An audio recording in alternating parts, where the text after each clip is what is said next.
Rick Minsky. Keith Cavallini. Bruce Walden. I called him. Terry Baskin.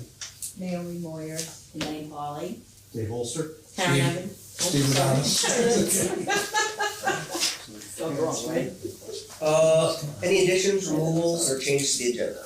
Yeah. I have an agenda addition related to the Cannabis Control Board. Okay. We'll put that between 8 and 9 8, 9 o'clock. on the agenda. I hope not. Our first order of business is to approve the minutes from May 1st. And I will make a motion to approve, and I've had a chance to read them already. So. Yeah, I have too, so good. I'll second. Signatures of these, or just adopted? Yeah. I'll second.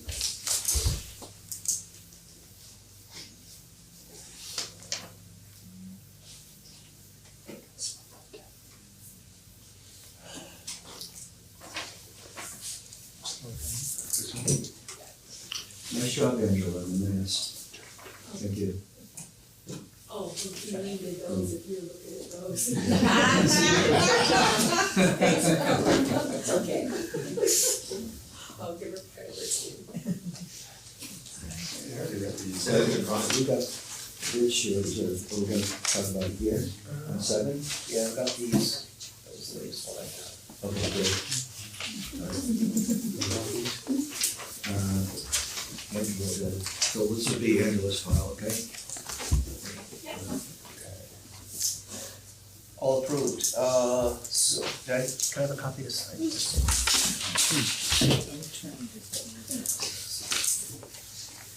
So the next thing on our agenda is to review the short-term rental ordinance and enforcement. Yeah, I can do that.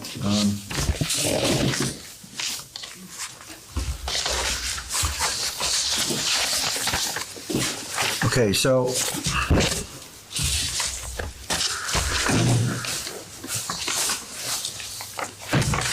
come on, Rick. Here it is. What we would like to do is approve the short-term rental ordinance changes, which are very, very minor, mostly email addresses and just housekeeping stuff. And then there is, we spent a lot of time with our attorney on some other documents that are part of this process. So to adopt this legally, we have to adopt it tonight if we're going to do that, and we have to post it with this notice of adoption, which Angela will do. And it talks about,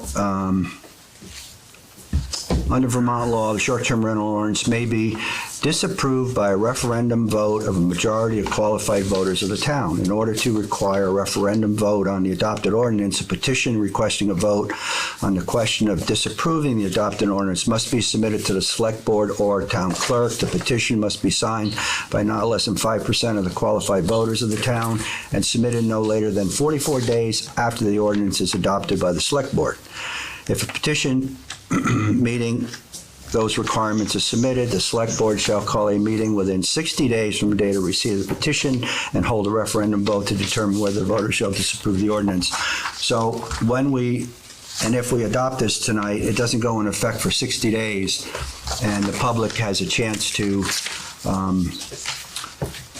request a referendum and a special meeting and a vote if they get a proper petition.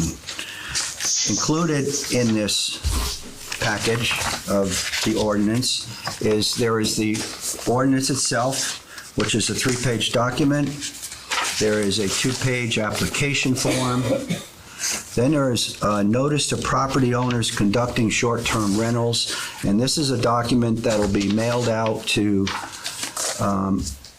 all residents, property owners in town, indicating that we have a short-term ordinance and we're going to be getting serious about enforcing it for those that don't apply. We have a short-term ordinance violation complaint form, which is a form. These will all be on the website, by the way, so if you see a short-term ordinance owner either violating some of the regulations of the short-term ordinance or simply not applying, then there is a form to fill out, and it can be filled out anonymously and submitted to the town clerk about the violations. And then there is a form that's sent to the violator. This was all drawn up by the attorneys. And there's a notice of violation of short-term rental ordinance. So there's a notice that goes out, and then there's a second letter that goes out indicating that we'll start pursuing other legal action if we don't get cooperation. Mike? Is there a fine associated with a violation? Is there? There is, and it's all in here. It's basically it's $100 a day, and each day is a new violation. And there's, for another section of violation that has to do with garbage, there's a $250 fine. Yes, it's all in here. This will all be posted on the website. It has to be posted on 5 separate locations, and I will review that with Angela. She'll be doing the posting, either Angela or Margot, tomorrow, if we approve all this as a package. It's all, most of it's developed by our attorney, but the ordinance itself hasn't changed much at all. Does this draft incorporate the changes we talked about last time? It does, it does. Okay, so this is mine from last time. Yeah, we made the Knox box recommended, stuff like that. Is there an insurance checkbox? There is an insurance, wait a minute, Steve, there is an insurance checkbox, but we just had certificate of insurance and we eliminated rider or commercial or any of that other stuff. We just kind of kept it general. Yeah, Steve? So I was unable to make the last meeting, and I certainly would strongly object to that at that time. I think some of the conversation that we've had about Knox boxes, actually, I've gotten a couple calls from other residents that want Knox boxes because of that. Good. Which is good. I really object to it because there are people that do have it. One of the things that, kind of looking at the people that are against it are people that have short-term rentals. Who are those people? So the 17 that I completed in their entirety, and I know there were others, out of that 17, not one of them was a resident of Plymouth, Vermont, or the state of Vermont in itself, out of the 17 that I completed. The other ones that were done by Mike on that, I think there was only one that was a Vermonter on that. So it's smart for people to complain, I get it. It's $330. It's not a lot of money, but it's a safety issue on that. If you look at the people that are Plymouth residents that have short-term rentals, there was only one that was compliant that I knew of. I think Frank might be now, which I object to that too because there is a conflict of interest on that.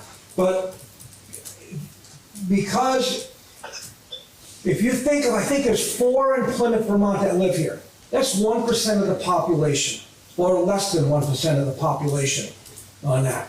If you look at 17 that are, they're all second homeowners, they are non-residents of that. The constituents that you represent voted for this ordinance, and including the Knox box, by a margin of 2/3. So who are we representing here? Your constituents that voted for this, or the very small margin that live in Plymouth, which is less than 1% that have that, or the majority of the voters that voted for this ordinance. So, I mean, the statistics don't lie, the numbers are there. So I would say, Steve, thank you for your comments. We discussed this at the last meeting, and it seemed to be, everybody agreed that it was too restrictive, and we were going to put it in as a recommended. But why is it too restrictive? Because, again, it's the voters. That's what we decided at the last meeting. I was unable to make the last meeting. Well, I'm sorry about I had a health that. issue that I had to be out of town for. Okay. So that's not fair to think and go ahead on that. The other part of that is that Frank, as much as I think Frank is a very intelligent, smart person, there's a conflict of interest. Frank was against having a Knox box. Frank was against having a registration for that. He thought it was unfair. This is going back over a year ago. Up until, I'm gonna say a month and a half ago, Frank was not complaining. I would put a Knox box in. So there's still a conflict there as well. Thank you for your comments, Steve. So I'm gonna just chime in on this. I would not support Knox boxes at this point unless I saw a letter from the fire department accompanied by a management plan. Okay, no, I mean, I said what I had to say, and I am against it. I think it's not right. We hear you, we hear you. I mean, correct me if I'm wrong, I mean, in terms of, it was a point you made, Rick, last time, the ordinance was voted, the township voted upon an ordinance which would give the select board the discretion to compose an ordinance as we saw fit. The mechanics of said ordinance would be up to the select board to implement, correct? You also have a conflict of interest sitting right in the middle. His daughter cleans houses for short-term rentals. Well, I don't think That's that, a conflict. I personally don't think owning a rental property That's a stretch, disqualifies man. you That's a from. stretch. Owning a rental property doesn't necessarily disqualify you from being an administrator. I think it might be an asset if you understand the market, so forth and so on. Well, it's been a problem in the past. It's been a problem. I agree with you. It could be a problem. It could be a conflict, or it could not. There could be two sides to that coin. You know what? And- I think most people see it as a conflict, but, you know, that's my view, and that's okay, so. So I would like to make a motion that we approve these changes and we post them legally. I had one more question. Sure. On the, are we going with that? Is the official email address going to be the STR address? Is that what's going to be on there? Yeah. All right. Yeah. This original draft still has, Okay. Elaine's still on here. Yeah, that's been changed. That's all coming along. That's been changed on this ordinance right here, yeah. So I make a motion, we adopt these changes and we legally post them, and 60 days from now, if we don't hear any referendum, then they will become law. Right, so someone like Steve could get a petition going, right? And John. Yes, he can. Yes, he can. I said you could get a petition going and you could challenge him if you want. So there's a 60-day window. Yeah. I mean, I'll second the motion and put it forward. All in favor? Aye. Thank you. That's short-term rental. All right, review and possibly approve bids for Town of Plymouth reappraisal 2026 grand list, and we have 2 or 3 bids. We received 3 quotes out of a request of, I believe it was 12. One of the quotes was by a statistical guru. He has an algorithm that is super accurate. And the other 2 were almost identical. One group is attempting to, is attempting to sell their software system, Patriot. It's called Patriot. And that's the New England Municipal Group. The other proposal we received was from Russ Bowden, who's been doing our work for about 10 years, and he represents the ProVal camera software system. These software systems are really unfriendly. They're not user-friendly, both of them. Very difficult to learn, and it takes quite a bit of time to do it. The New England Municipal Group had a fairly detailed quote where they would assist with scheduling the site visits. They would handle the appeals and the VCA hearings. The Appraisal Resource Group, the ProVal, if the town did the mailings, it would save $500, and they could do it in a year. When I compared the cost of the software, the ProVal software costs us approximately $500 a year to own the license. The Patriot software costs $1,200 a year, approximately a third less. Um, Let's see. Currently, we have in our appraisal fund about 87,000. We receive 10,000 a year from the state of Vermont to go into our fund. By delaying this process as long as we can, I think we're gonna see a market correction within probably 2 to 3 years. Things are gonna shake up. The inventory is down, the number of days on the market is up, and the percentage of asking versus selling is starting to broaden. And most of the realtors are telling us that our peak is over, we're on the downslide. The longer we can wait, the more accurate our assessments are gonna be. It takes 3 years worth of look back to come up with land values. So both contractors were reluctant to kind of stretch this out, but they will do it. How long? And their prices are pretty much the same. It's a contract price of 120,000 plus or minus. It is, Krajewski, I thought said 27. 125. No, I meant Plus. as far as the year. 2027? 2027 would be the latest, yes. And I thought Proval, And Proval was 1 year, and he'd be done in April of 2026. So the costs are very similar, Almost identical. and the software licensing, we're already paying for ProVal? We pay $3,600 for $3,500 for Proval. I haven't paid for it this year. Right, Patriot is gonna charge $1,200 a year, Okay. substantially less. And, And, sorry, please, well, Naomi? the other thing is, in the bid, it said that we would be educated on the use of Patriot, which was attractive to me. They did offer 2 years worth of training to use the software. We would have to have both systems running at the same time. Right now, we have 4 different software programs. And the state just added another one. None of them talk to each other. You double enter everything. The tax bill software, the valuation software, The tax bill software is NEMRIC. Yes. but Yep, it's going to Vermont Pi okay. and the homestead declarations. And then, of course, we get the current use. Okay. So this won't change a whole lot.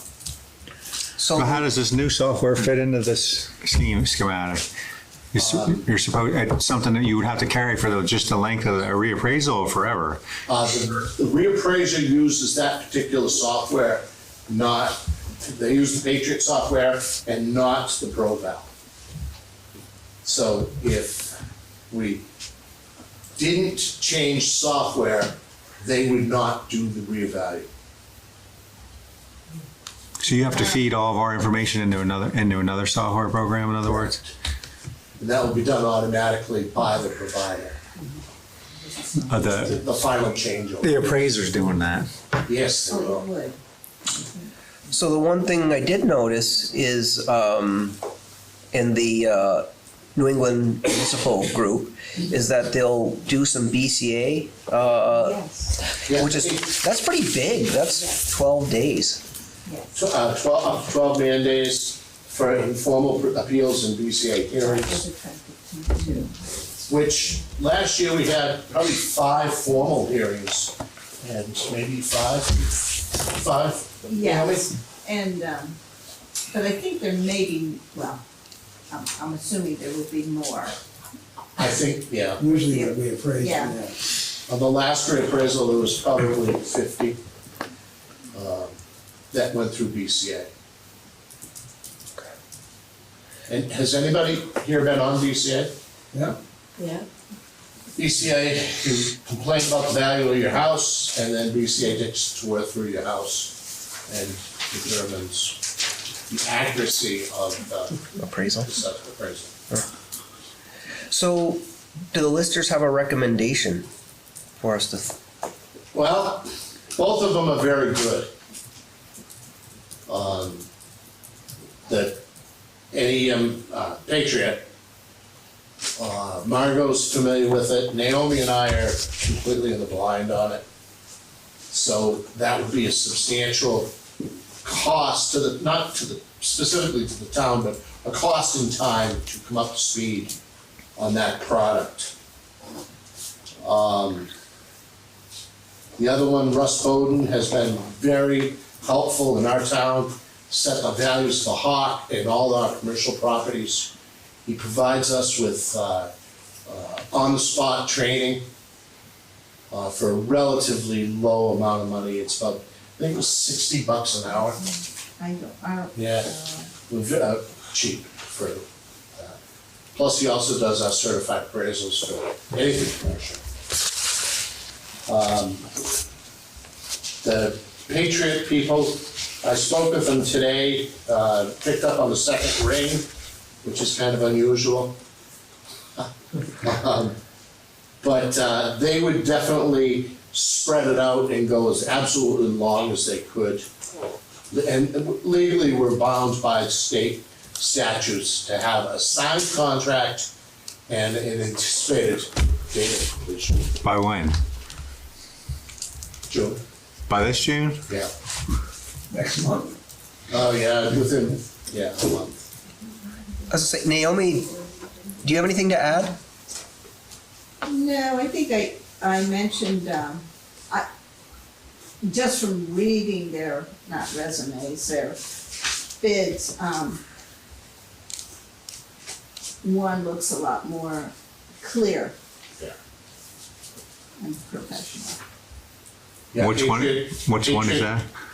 Patriot. Patriot? The Patriot did an awesome job of really defining things. Of all three people that responded, they all come up with a different number of parcels. Yes, And it's significant, and they had, all three had access to the same information. If they're off by a couple, it's $75 a parcel. The payment plans are, both companies will bill as they complete portions of their work. They do require some money up front just to sign a contract. Mike, you mentioned something about there was some connection with BCA on that. I didn't understand Yeah, I quite didn't what it said. understand it either. One company will help represent appeals on BCA hearings up to 12 man days. appeals to, Appeals to the Yeah. listers, yes. For their their appraisals, appraisal. yeah. Which I think, and because they're the ones that are actually appraising, so. Right, yes. Now that, I think Russ authored that too, I think, there was a reappraisal some time back, I think. If I'm not mistaken, I could. Yeah, it wasn't in this, So they all have. what, in his proposal. Where is Patriot based out of? 603 phone number, New Hampshire. What kind New of Hampshire. size workforce are they going to send up here to go around from house to house? They have a larger workforce than the other company. Michelle actually works part-time for Proval Company. So, yeah, New Hampshire, they do have a larger workforce. Are they like going to do actual site visits of every property in town? Every property in town. Yeah. They send out their own mailers and postcards, make 3 attempts at each parcel. Obviously, if they don't get in the third one, they do the same thing that we normally do, measure the outside and call it good. So which, Naomi and Mike, which one are you recommending for us to? None. Get rid Okay. of the listers. Okay. The only advantage for me with and I've not worked with Patriot, but I have certainly heard from Margot on the readability. And I really liked it that they would be educating us. That's my only. I don't know what your thoughts are, Mike. The Patriot also said that within this 3-year process, many towns have switched over. It's a little simpler system. It doesn't have all the bells and whistles. I was surprised by the quality of the lister's card versus the ProVal lister's card. It was like college and kindergarten. Really? It's a lot easier to read. A Yes, lot of information on it, a lot. and I think it's more understandable, yeah. Just And is that's helpful for citizens, realtors, Yep. okay, people understanding there? The one expense the town will have to incur, and it won't be very sizable, is the conversion of the Patriot database over to CAI, which is our mapping company. They both use DBase, so their transition process is very easy. It will cost a little bit. I think we paid about $3,000 last year to put it on the web. The changeover won't be anywhere near that. And that's billed hourly by CAI. So then Patriot has a better lister's card, information card, has better training so far. And it might be the question of a bigger company versus the ProVal that we're using now. Russ Bowden, you can call him up any time of the day, and Okay. he'll help you right over the computer. So there may be a little better customer service in a smaller company. And I did get an email from Michelle saying that she was, it's hard to learn a new software program when you've been using one for a long time, and I certainly empathize It's with very that. difficult, and especially where all 4 of the ones that we use every day are all double entry. You have to enter the information several times. And that's where I think a lot of our errors came from. For example, ProVal, you have to put you're right, justified, so you have to put your 3 zeros in for a 6-digit number. Computer programming, you don't do that anymore. The wildcard, the ampersand is a wildcard delineator for anything that's used in Microsoft. In ProVal, I believe it's what, Shift 8, right? Elaine, have you had any experience with, are you working with this? I glanced at the packet, but I was impressed by the information, the volume of information on the lister's card, Okay. front and back. It was just a lot different. But the licensing fee is, like I said, is the third difference, and that's a long-range cost. Which one of these companies, was it Patriot, would be the one that would allow us to push this further into the future? Yeah.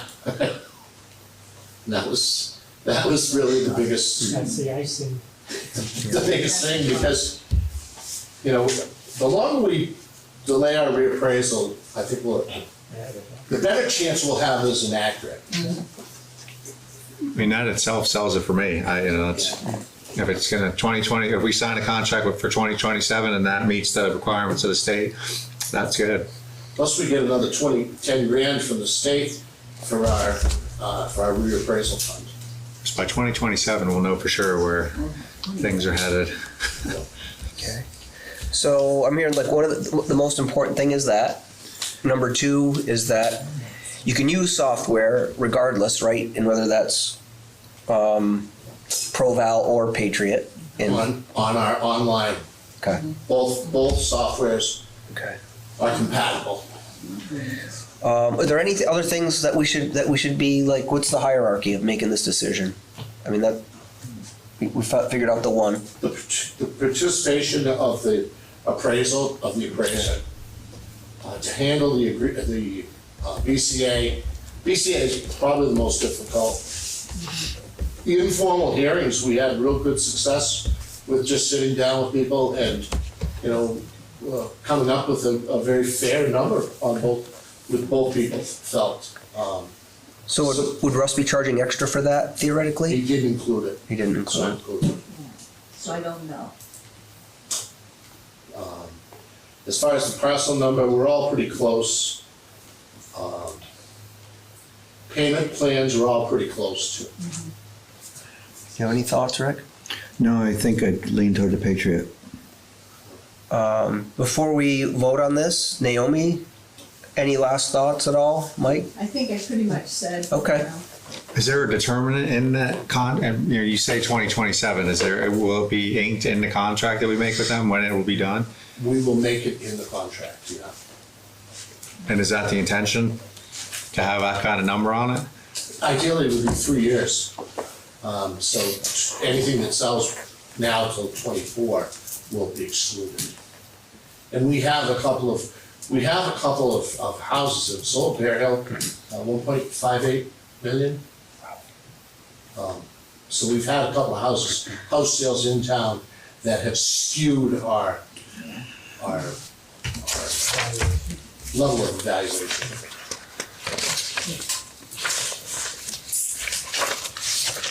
Somebody want to make a motion? I'll make a motion that we accept the Patriot proposal by New England Municipal Group. Yeah, second. Okay, unless there's... Approve. All right. And then we'll see about getting a contract from them, Okay. at which time we can revisit. Since we've approved it, when we have to have this in place by June, we can just, one of us can come in and sign. Yeah, that's, Yeah, okay. Thanks for the work put into reviewing this. it's gonna be tough. We'll have to build time into your schedules to actually, spend time with the trainers. Yeah. But it sounds like with this, We'll have 2 years. Yeah. 2 years of two systems. so this better lister card will improve our online system for the general public to have access to information. Is the ultimate. And I also wonder if the proposal letter's well organized and the user card is well organized, it suggests that the training process might not be that bad. Yeah. This might have a good user interface all the way around. That's a good point. This software is very difficult. What, the program? Both of them, well, I haven't seen Patriot. Oh, okay, yeah, it We- is, it is. Naomi and I struggle. Yeah. But then again, I'm not the brightest star in the sky. On computers. On computers. No. Another rascal.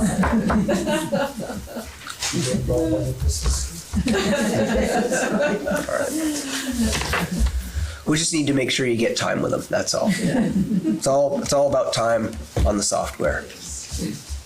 All right, well, thank you. That moves us on to 6 and 7, the Highway Department Budget Adjustment and Bridge Reserve. I can address that one. I've been discussing with Larry a couple of different things, but we feel we need to have a bridge reserve fund. And there's a couple of reasons. The first reason that came to light is let me back up a little bit. The Billings Bridge is the next bridge that we're going to be focusing on after the Stickney Bridge. And we were going to apply for a structure grant in 2024 because they typically give those out like every 3 years to a community. We have an ongoing grant right now for Stickney Bridge. So we thought we'd start applying in 24, maybe apply again in 25 and be successful. But we got word that there was some extra money available in this year in the structure grant program that hasn't been spent. So we put in an application for a grant for the Billings Bridge. And we're told we're in pretty good shape to get that. But there's going to be some matching funds required. So that is one reason we wanted to move some money from the highway department line items and create a bridge reserve fund. The second reason is we have 6 wooden bridges in town, and at some point they're going to need repair, and one of them already does need repair. We got a notice from the state bridge inspector about a bridge down here. One of the runners were rotted, they needed to be replaced or this or that. So we'll take care of it this summer, but, the wooden bridges are gonna require more maintenance than our concrete bridges. So we wanted to start a plan where we're looking at the ones that look like they're gonna require replacement sooner than later, and start thinking about replacing them with concrete bridge.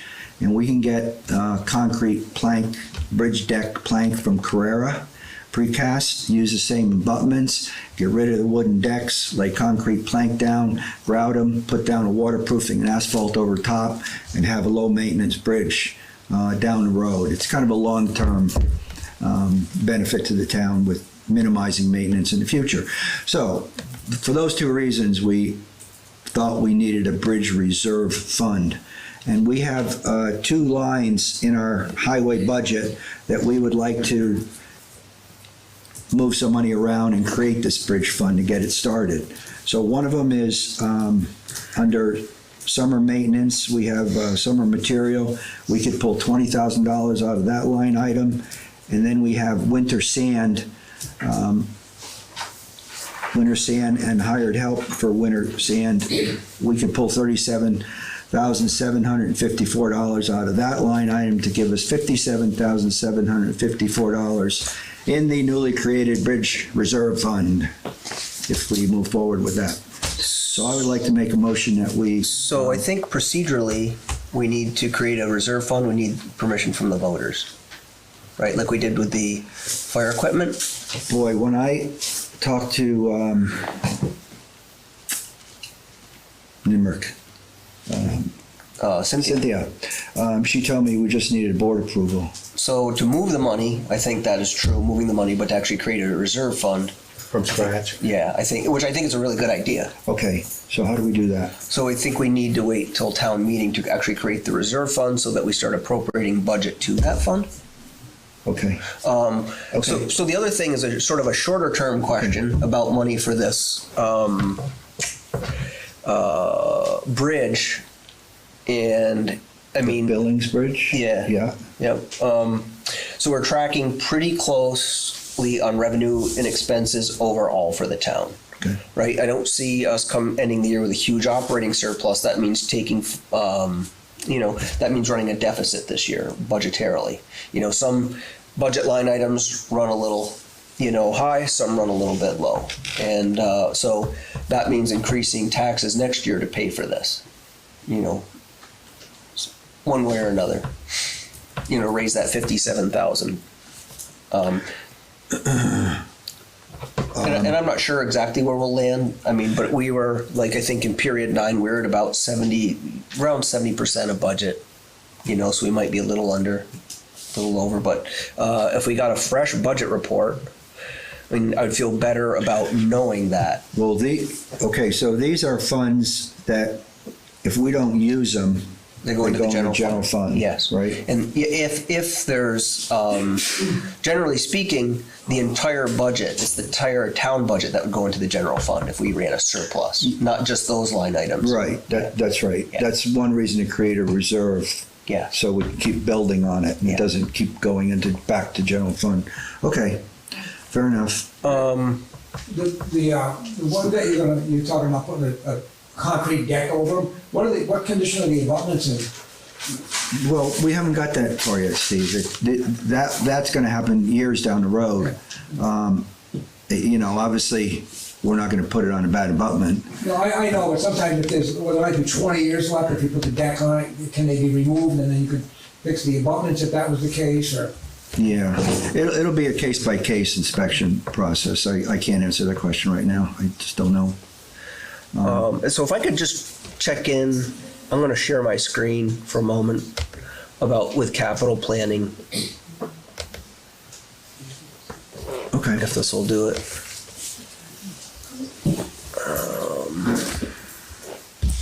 Hide that. Get that out of the way. You can't see that very well, can you? That's okay. Okay. I can see your screen. So currently we have a depreciation schedule for the highway equipment, right? That we all came up with this together. The loader is done. The Kenworth truck is gone, or done. We've got an insurance check. We're gonna be buying a new truck. There's $359,000 in the reserve account for highway equipment at present. It shows a little more up there, but so that this number is not accurate. So when we buy this truck, we're gonna be left with $59,000 in the highway equipment reserve, right? Yeah. It doesn't look like we have much planned in the very near future outside of grader repairs and maybe an F-550. Yeah. Okay. Now we allocate, what, 130 a year? 130,000 a year. And I think we're probably, once we get by this grader repair and the 550, we're probably overfunding that reserve account.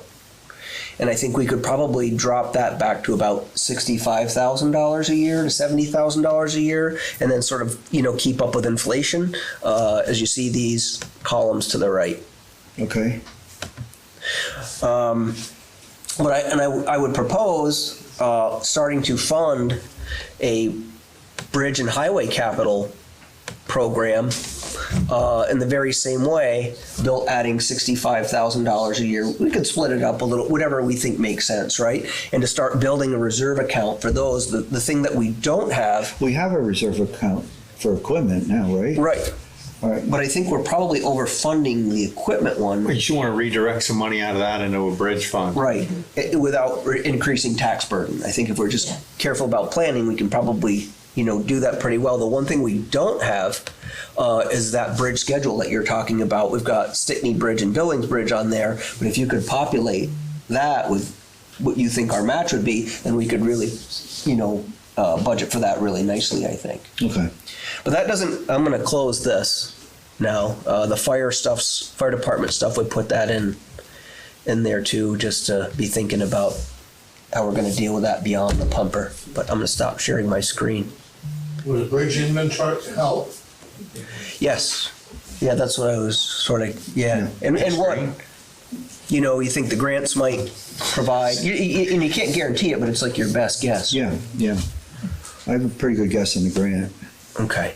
But now we have this more immediate problem of, it looks like we're gonna get the grant, how are we gonna pay for our match? Well, we do have 2 years. Okay, okay. So we could actually do we've got to go through a bidding process, and I don't know the final numbers yet. Okay. I have some estimates, but we could do the construction in 2024, 25. Okay. Fire. Just went off my note.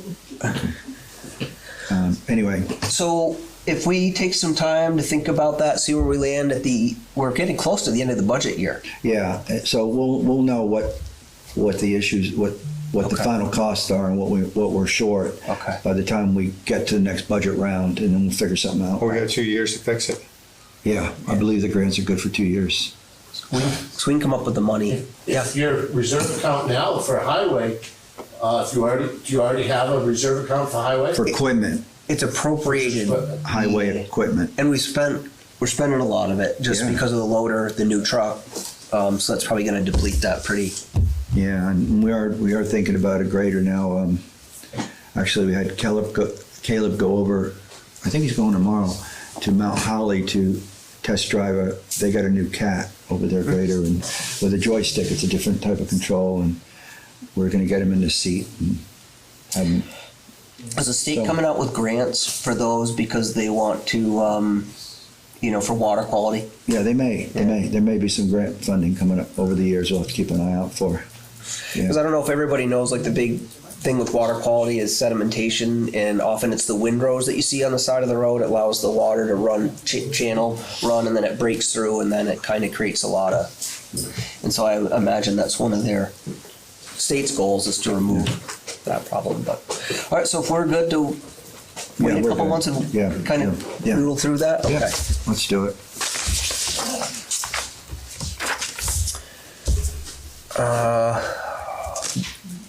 Next on our list is just a discussion around multi-factor authentication with town software where possible. I think we ran into just some discussion about security, password sharing, just because it's tricky the way the town is operated. And I think it's everybody here that works together might think a little bit more about how we come up with our own password, like individual passwords. If you need access to something, I think that makes sense because it's your digital signature basically when you open something up. And I don't know how we want to start that process of getting logins and passwords for individual users. I guess that's contacting individual software vendors. And Elaine or Angela, I don't know if you maybe think about, talking to people, see what they need, and then initiating that. Okay. The other thing, everybody here has Microsoft accounts for mail, Outlook. Oh, Outlook, we do, yeah. Outlook. Yep. I imagine, is there a lot of sensitive data in the Outlook? Nope, No, just email? junk. Okay, which is public record. Then we probably don't need to think about multi-factor authentication of that. I don't know if NEMRIC offers it. They do, but it's all, we use all the same account number and password. Okay. For NIMRIC and ProVal uses your name, but there's no, when you go to do a search of anything that's changed, there is no such thing. So historically, like HR records, payroll records, what are those Done housed? through NIMRIC. NEMRIC. So that should require, not everybody should have access to that. Is that right? And does everybody have access to that? Because it sounded like one password, one login, that's all. That would be just to the grand list. Okay, Sorry. okay, Yep. okay. Most of our, I think all of our Microsoft is serial numbered, and each machine has its own Microsoft Office in it. Okay, And that is serial numbered and So, password okay. protected by the user. so we're thinking about data theft and Yeah. the things that are happening. Most of our working data files are kept on the individual PCs. And then we use the S drive, which is for scans, and also share. And there's a lot of stuff on the S drive. In fact, there's stuff from Barbara and Elaine and Jody, I think, had that. So that's an internal server. Oh, is it? Is it a server that's sitting here or is it hosted by somebody? It's here, yeah, it's Okay. in your office. Yeah. That's the S drive, that's what we call it, Yes. share. Okay. But all our scans go to that. So, and I know the NEMRIC stuff is on a different server, which is password protected, the server itself. Okay.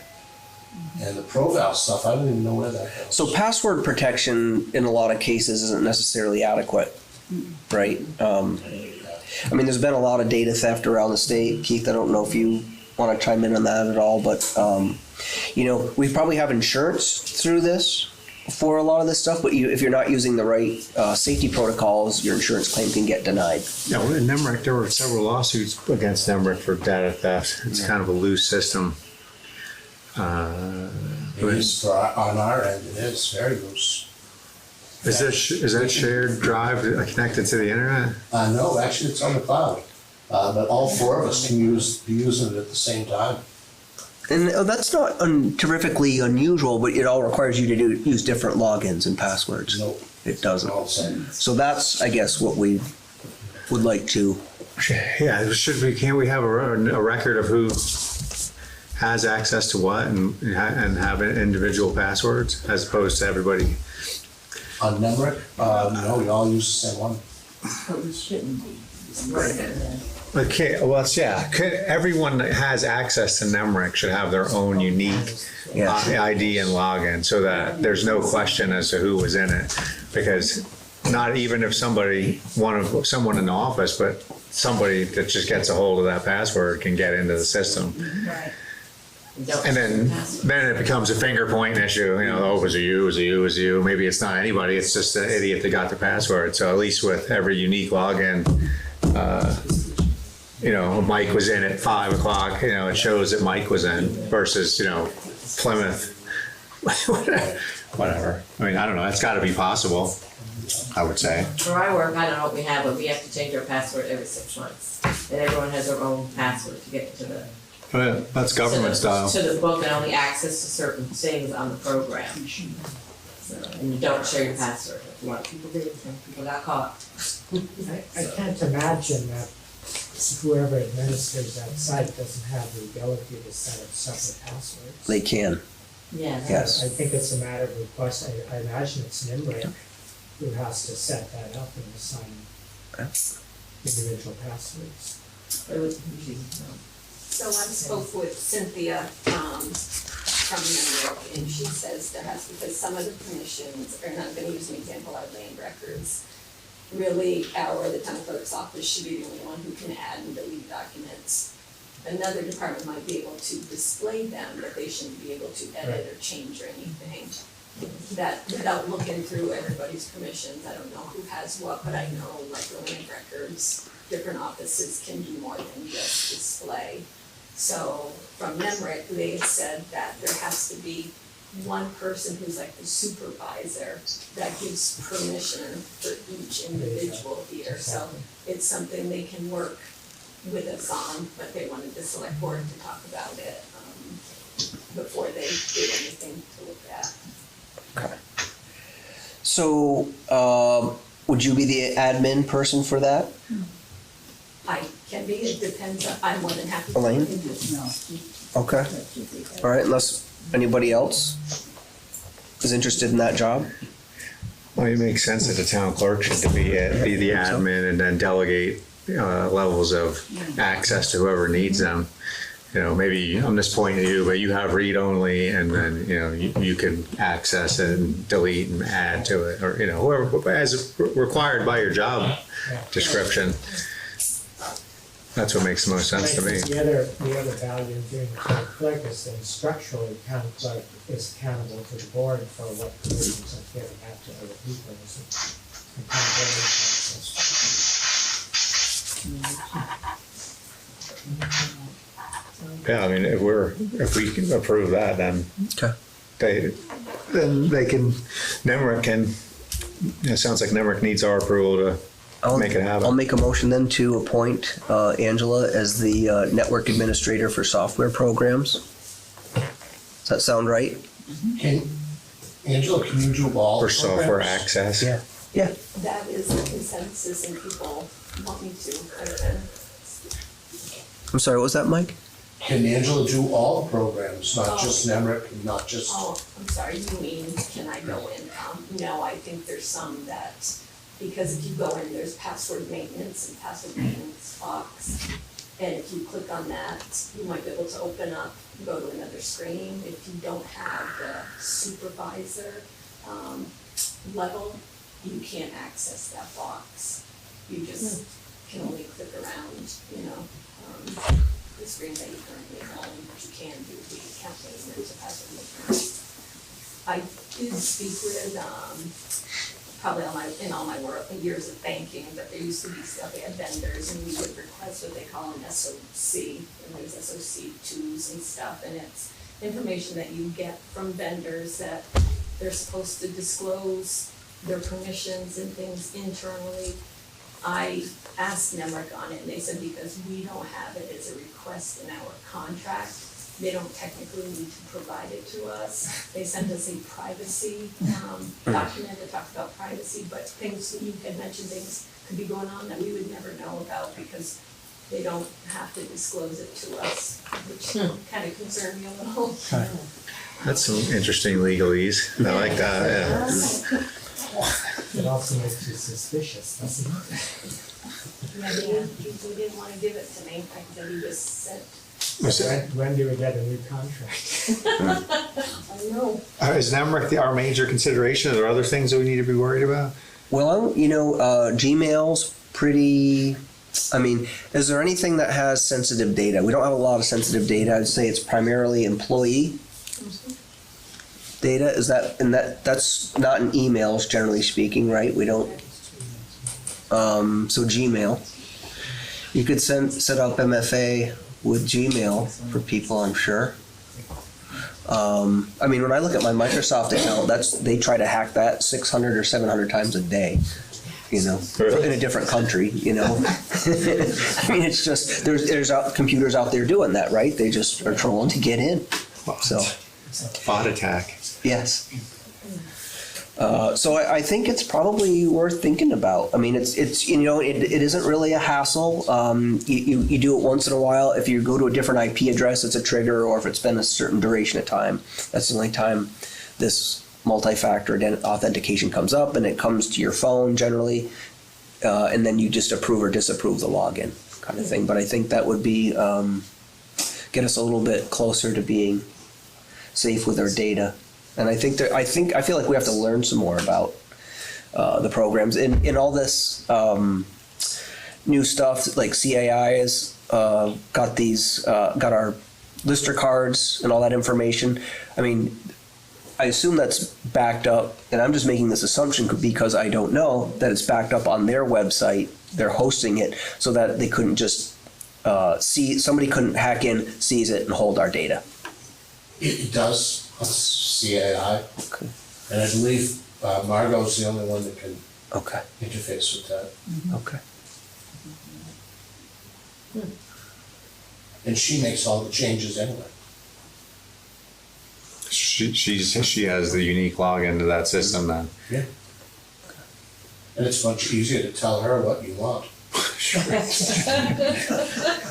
Than getting your own login. We do have on our programs log me in, which in the case of Russ Bowden, you can check our ProVal files by using this log me in and guide you through a situation. From his end, Yeah. It's just a computer sharing. Yeah, that's what it is. like screen share. Yeah. But even that type of software is really not irrelevant, but it's not critical data. Okay. And usually, Where the NEMRIC stuff is, that's our grand list. We certainly don't want somebody going in there and changing things. Yeah. Because the grand list generates a tax bill. I could go in right now and just change Keith Capolini's house to be valued at $100. And you get that, and nobody would know who did it. If we all use the same. I don't know, you just. Tracks when you log in. Yeah. Yeah, but ours uses all the same, Yeah, it's all the same, so. all the same. Well, that's, yeah, isn't that the way, the system currently now, when we log in, it just says our general login, whatever it is, I don't know what it is, but at whatever time play, you know, so, Well, it you know. has the computer that it's changed on. Does it? It doesn't say who uses it. Yeah. It says whoever's computer, Just on the assigned printout. whoever's computer was used to make the change. Yeah. Or But you just- can go to NEMRIC and ask them who did this, who deleted this parcel, and they can look it up and tell you whose computer it was deleted on. But Oh, when wow. someone else uses their computer, Right, that's the whole, and that that's does the whole, happen. So it offers a forensic option on that, pretty much. yeah, that's why that works. Well, it still sounds like we should do separate logins just for a better oversight, even whatever, it just makes more sense. And then our bases are covered and we can, Does Norton have anything like that would, for your eyes only, or what, any of the major software vendors? I don't know, honestly, I've never researched it, but that's something we can look at. I can't imagine you don't anymore. And you're thinking about like a password manager kind of thing too, to keep your, like a vault. Because my kid won't let me anywhere near his computer. Ask him. Well, and the password to get into, there's a screen that you can go to, where you can see all the previous passwords that you used to log into different sites, so. Yeah. There is, so, you know, you can You show mean leave your previous desk. passwords aren't deleted when you, No. Oh, my. Then I have to have my husband tell me where it is. Then I think, if you go to the left-hand column or the right-hand column, and it says like logins or passwords, there's a place though where you can see a bunch of them. And that's hard to remember. No, that's just in general on your computer. On your browser? Yeah. Yeah. We use Microsoft, right? We got Windows. Yeah. Yeah. I don't know, I'm just thinking if there's anything else that we should be thinking about security-wise. Vermont Digital manages the antivirus stuff for y'all, is that right? I spoke with Vincent today and Okay. they don't have anything as far as the policies in place there either, any kind of SOC. Okay. Because I asked them for something and they don't have any procedures. Do they have a recommendation? And that's just- Okay. I was just questioning Okay. their internal, what they do internally. Okay. He said he's never been asked before, couldn't provide me with anything. I think that would be something helpful to sort of press them on a little bit, is like security, like let's get our stuff up to. It's usually not that expensive, they're pretty well versed and can make sure we have everything we need on our PCs. Do we? That's, yeah, I just. So I brought it up, I don't know. No, it's a valid point, especially if you're running Windows. I mean, it's just like an open wound. Everything goes to Windows. You Never gotta thought of it check. that way, You but gotta yeah. run it. You gotta run constantly. Something in the background, adware. And I mean, there's so much free open source stuff you can get too. You could download all sorts of programs. It's just a matter of what level you want to go, as opposed to getting Norton or something. You know. That's the problem, you do Control-Alt-Delete and see what's running. You know, and 80% of your memory is tied up with all the shit that goes on. Yeah, especially when Windows, forget it. You know, that might It's be like another world running in the background. Yeah, it is, yeah, it slows it right down. And that might be something, you know, you could schedule Vince once a year per PC or once every 6 months to go through and clean up a lot of the bloat. Like I said, we had Barbara's, Jody's, and Yeah. there was quite a few on the stand. Well, you can have all sorts of stuff embedded in there, keystroke Yeah. viruses and everything. They can take all your data. No. If we didn't know. Click on your favorite dog food ad, next thing you know, it's. Oh yeah. We'll be clicking on the way. Any more discussion around that? I guess we're off to a good start, maybe. Touched a lot of bases. What's Sorry, that? was your motion second? Did anybody second that? I don't think we made a motion, did we? An official motion? We moved to appoint Angela, Hey, you did that, but no one seconded it. okay. I'll second it. All in favor? She follows up with Emmerich, in other words. Yeah. Yeah, I'm gonna talk to Cindy tomorrow, and what's happening tonight, so. And Angela can assign permissions and remove them as everybody needs. Everyone who needs it. Yeah. Sounds good. So Terry, you wanted to bring something forward about the Cannabis Control Board? Yeah, as the ad hoc member of our local board, it came to my attention that Al over at Green Union put down a deposit of about $250 last fall for potential fees for registering. Yep. And that seems to remain in limbo at this moment. So I went off and did a little bit of research this afternoon. And as near as I can figure out by looking at the State Cannabis Control Board website, it seems pretty clear that municipalities don't collect fees. That the state CCB has decided that it does that and then remits the municipality proportion for licensing and so forth. And also, I went and looked at their FAQ, and as far as I could figure out, the legislature has not authorized yet any local fee for processing applications, although that data seems to be at least a year old and maybe as much as 2 years old. But the language also seems to say that even if the legislature does eventually act on their recommendation that there be some local fees options, that they would still be the ones that would collect those fees. We might at some point have the ability to determine what that fee looks like within parameters, but they would still collect the fee and remit it back to us. God, I thought, didn't we come up with a fee? It was the same as liquor licenses or whatever, which wasn't very much. Yeah, $250. this is, No, but I want to. yeah, so this is saying that, it sounds to me like, the way I read this, just spending some time today looking at it, it doesn't appear that we can actually do that.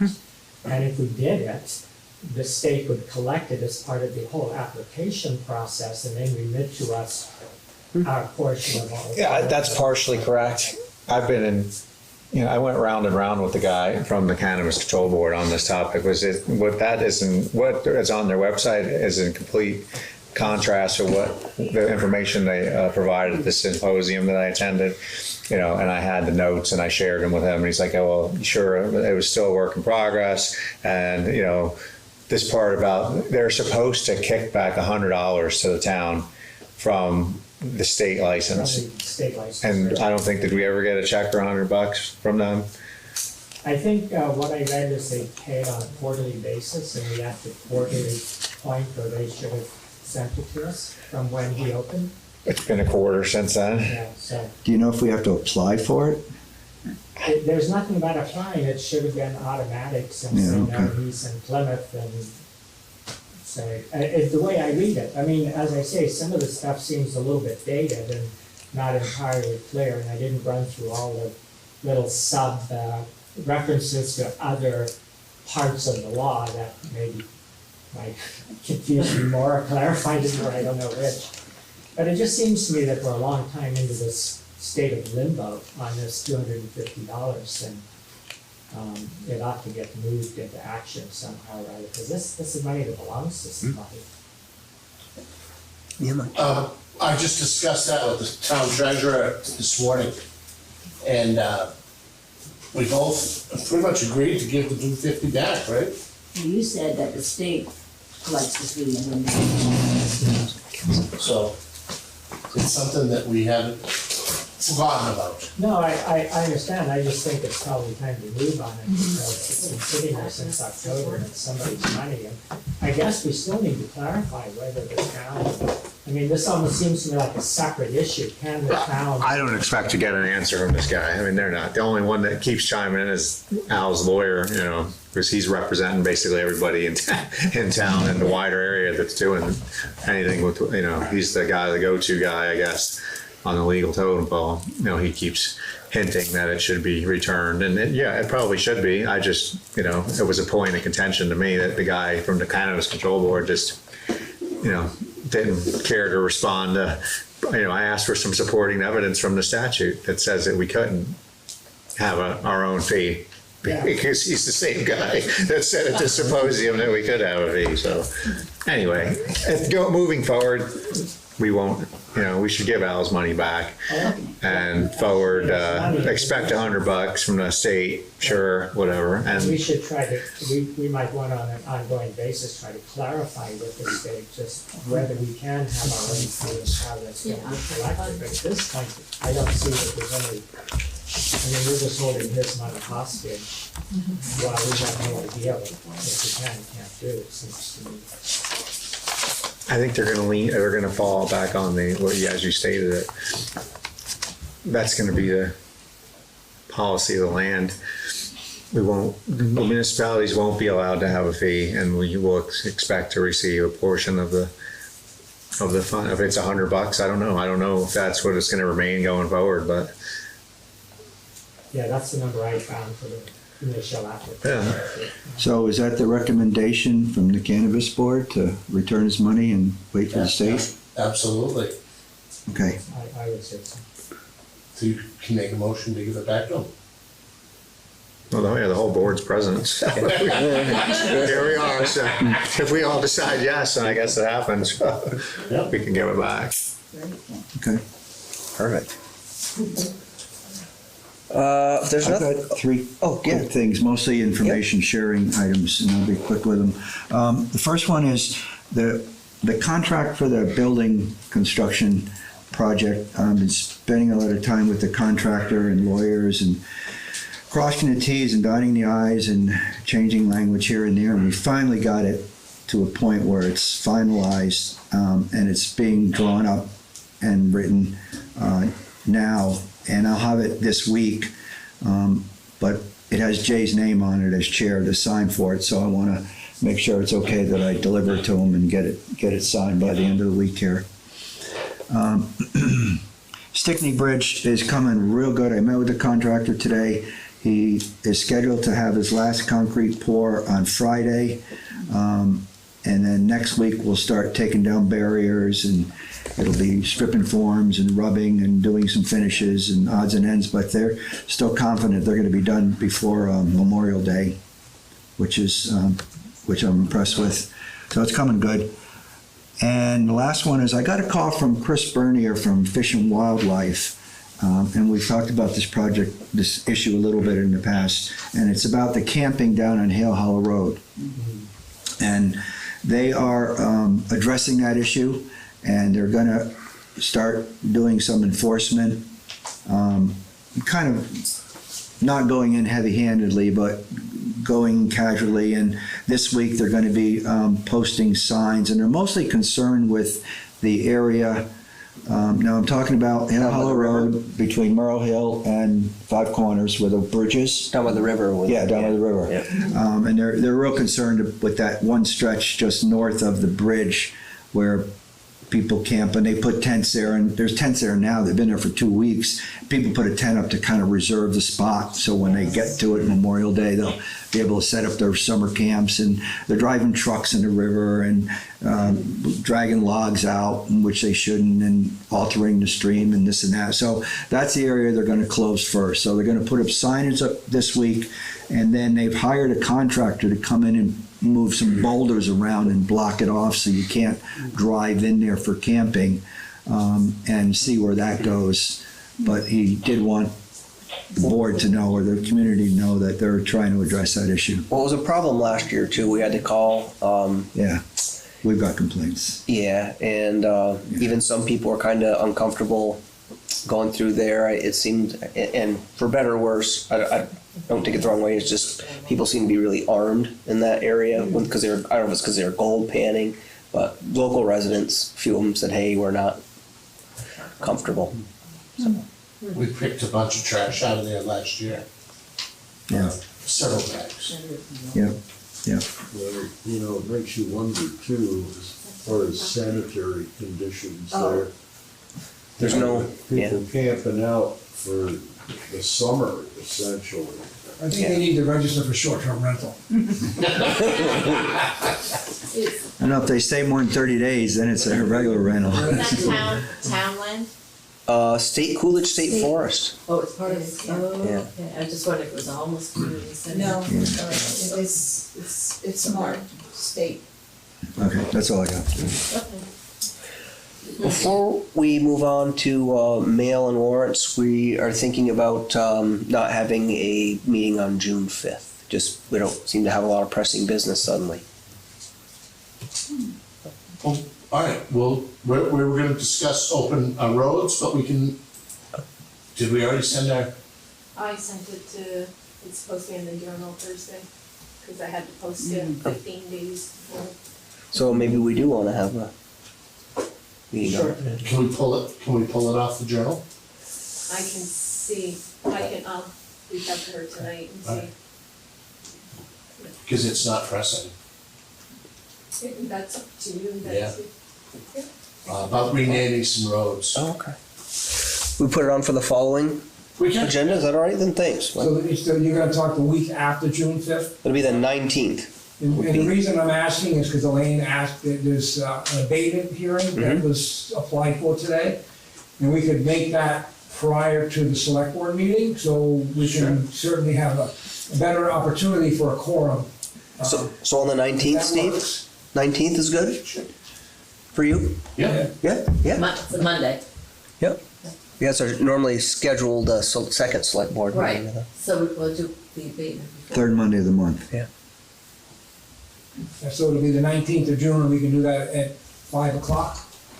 And then we can probably do everything, wrap it all up, and send a letter out that day. Okay. Going to an executive session.